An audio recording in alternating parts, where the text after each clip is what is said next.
Administration is preparing what environmental experts are calling one of the most sweeping regulatory rollbacks in modern history.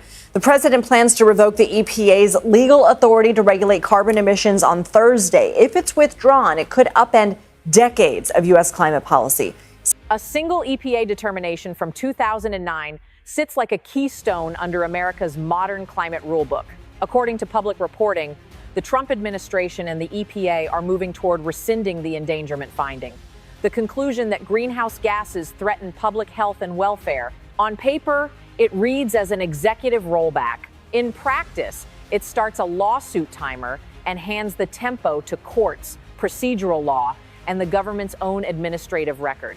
From here, Trump's leverage narrows because every next step must survive outside his control. According to public reporting, President Trump's posture is to treat climate regulation as a switch that can be flipped by changing one foundational EPA determination. The target is the 2009 endangerment, finding the legal hinge that allows federal regulation of greenhouse gases after Massachusetts v. EPA. The miscalculation is structural. Removing a keystone does not erase the arch. It transfers power to the institutions that decide whether the removal is lawful: the administrative process, the scientific record, and ultimately the courts. Reportedly, the administration frames rescission as a reset that will cascade through emissions rules, especially for vehicles. Yet the first resistance is procedural, not political. Under the Administrative Procedure Act, an agency that reverses course must explain itself and avoid decisions that look arbitrary and capricious. A proposed rule must clear internal executive branch review and survive public comment, and every sentence becomes litigation evidence. That process is designed to slow abrupt swings and expose weak reasoning. States, industry groups, and environmental litigators can position themselves while the record is still being built. The negative consequence arrives immediately as uncertainty spreads across regulations that rest on the finding, confusing compliance planning and raising the cost of delay. Trump's options narrow to a harsh trade: push fast and risk a court loss for an underbuilt record. Move carefully and concede that timing is no longer his asset. Either way, the decision puts his agenda on a track he cannot fully steer. The corridor ahead tightens as the lawsuit timer accelerates. According to public reporting, the administration's plan runs into a second, harder constraint: the federal review pipeline and the burden of proof that follows.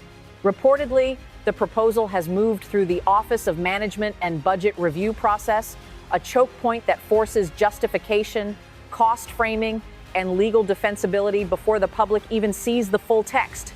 Trump's blind spot is assuming that centralized control produces speed. In reality, centralization produces a record, and a record produces plaintiffs. Here, institutional resistance is not a press conference. It is the architecture of rulemaking. The EPA must build a docket that can survive hostile reading, because the first real audience is a court applying Administrative Procedure Act standards. A reversal of a major scientific and legal finding demands an explanation that matches the weight of the change.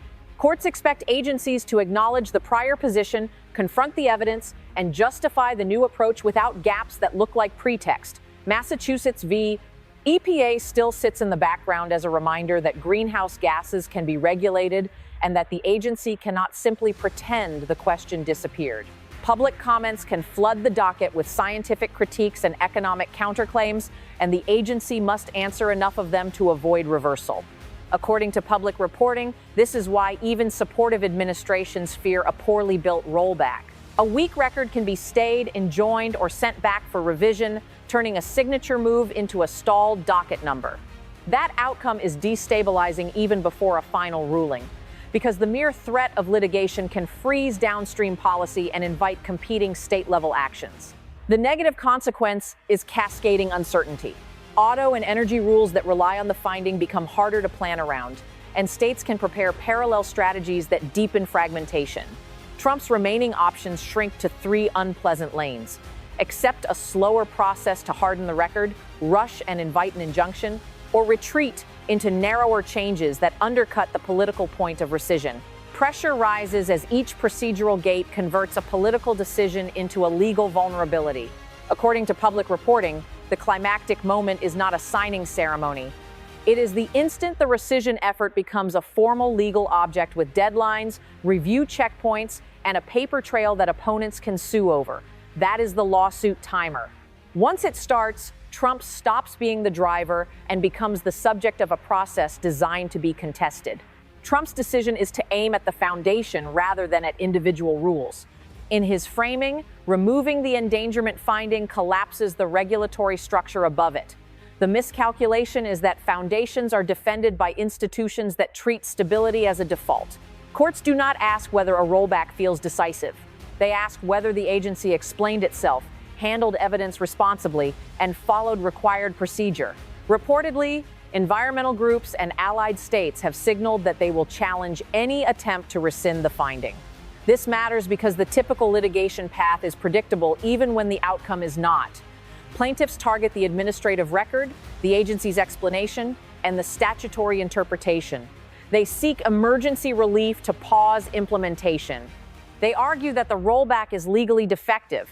They push the fight into a venue where political momentum has little value. Here is the institutional resistance that Trump cannot reorder. First comes the internal gatekeeping that shapes the rule before publication. According to public reporting, OMB review functions as a filter for legal and economic risk, which can force revisions or slow the schedule. Then comes the public comment period, where the docket becomes a battlefield of expert submissions, industry positioning, and technical rebuttals. An agency that ignores major critiques invites judicial reprimand. An agency that tries to answer everything risks delay. Either direction costs time. Then comes the court phase. Under the Administrative Procedure Act, the standard of review makes the quality of the record the central weapon. A court can accept that an agency changes its mind, but it expects the agency to show its work. It expects awareness of reliance interests, acknowledgement of the prior scientific assessment, and a rational explanation for departing from it. When an agency swings hard without persuading on the merits, the legal system has a name for it, and judges have tools to stop it. According to public reporting, this is why the rollback plan carries a built-in trap. The harder Trump pushes for maximal reversal, the more he must defend maximal reasoning. That defense is written in documents, not slogans. It is vulnerable to cross-examination in briefs, to expert declarations, and to skeptical reading by a panel that does not answer to the White House. If the administration narrows the scientific basis to make rescission easier, it risks looking like it is cherry-picking. If it broadens discretion to escape the science, it risks colliding with the legal premise that greenhouse gases can be regulated. The destabilizing consequence is that the administration's own timeline becomes hostage to litigation tactics. A single suit can seek a nationwide stay. Multiple suits can be coordinated across circuits. Early procedural motions can consume months. Even before judgment, the uncertainty can freeze regulatory planning and energize parallel state policies, deepening fragmentation. Markets respond to uncertainty by pricing it in. Agencies respond to uncertainty by slowing down. That is how leverage drains. Trump's remaining options narrow in real time. One option is to proceed with the broadest possible rescission and accept that the courts may halt it, effectively betting the policy on winning an early legal fight. Another is to build a conservative record, move slower, and aim for durability, conceding that the political headline fades while lawyers do the real work. A third is to retreat to narrower adjustments that avoid the most explosive legal vulnerabilities while admitting that the keystone remains in place. According to public reporting, none of these options restores control. They only choose which institution controls the next phase: OMB, the public docket, or the courts. The timer continues to run, and the squeeze intensifies as the process moves beyond Trump's reach. According to public reporting, the immediate aftermath of a rescission push is not clarity but volatility. Even the prospect of removing the endangerment finding forces agencies, states, and regulated industries to plan for multiple futures at once.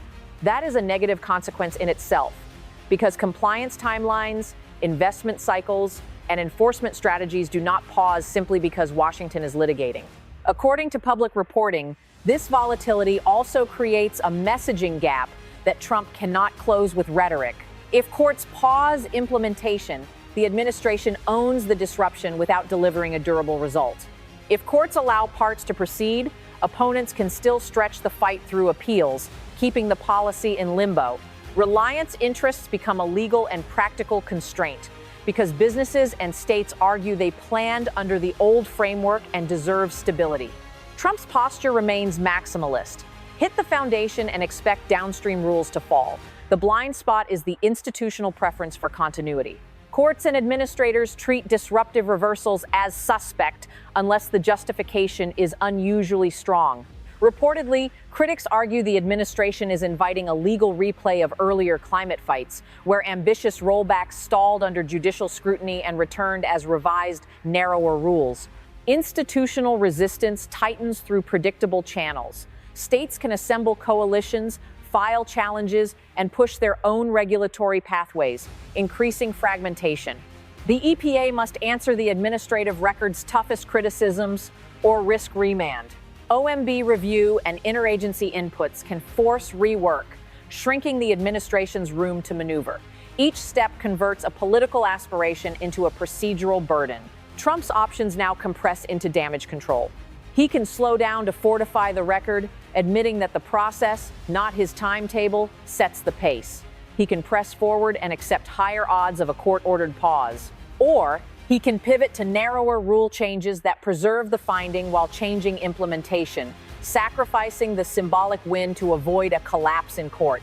Every procedural delay converts promised certainty into visible disorder, and the political cost accumulates.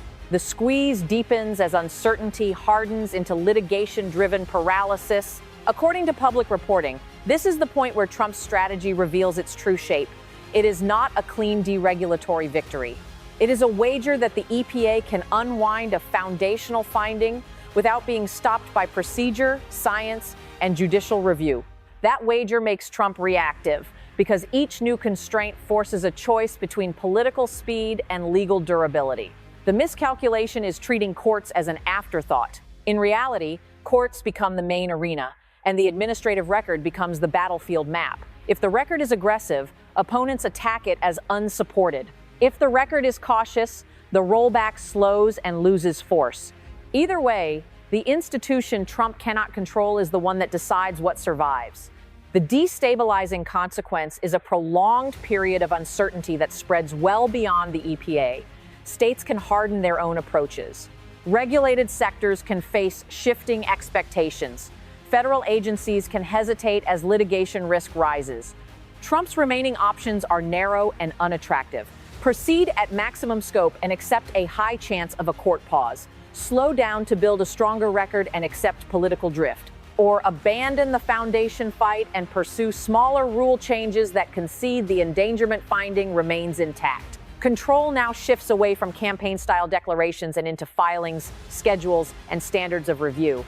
For viewers tracking the next phase, the signal to watch is procedural, not rhetorical. The rulemaking docket, the shape of the agency's justification, and the first wave of filed challenges that turns this into a court-driven timeline.